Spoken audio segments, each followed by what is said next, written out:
มัทฉะไทม์เปิดคลิปเข้ามาก็สิมีลูกเล่นหน่อยนึงเนาะมื้อนี้อารมณ์ดีเป็นพิเศษหยิบกระป๋องส้มน้องบัตเตอร์ออกมาว่าจะลองซงใส่กับน้ำมะเกี้ยงสดมีความสงสัยว่าน้องจะเข้ากันบ่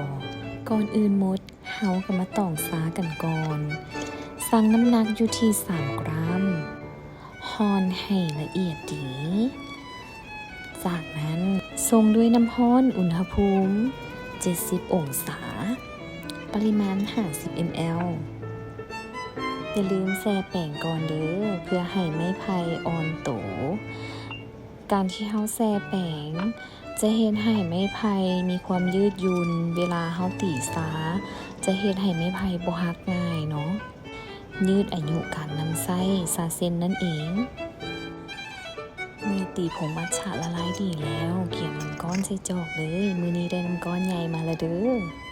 ตามด้วยน้ำมะเกียงเนาะ2 หน่วยที่ว่านี้ปริมาณประมาณ100 ml หรือว่า120 ml สำหรับส่วนตัวแล้วมันใส่มะเกียง2 หน่วยพอดีเลยเนาะกับปริมาณตามที่เห็นเทมัทฉะลงไปน้องเป็นสั้นงามแยกสั้นกันงามป่านแต้มเลยตกแต่งด้วยมะเกียงตามด้วยใบไม้สีเขียวมื้อนี้ไส้เป็นยอดของดอกอัญชันเด้อหน้าตาถือว่าผ่านส่วนรสชาติเด๋บอกเลยว่าแซ่บกลมกล่อมหอมมัทฉะหอมมะเกียงได้รสชาติที่แปลกใหม่ไปอีกลองเฮ็ดกินเบิ่งเด้อ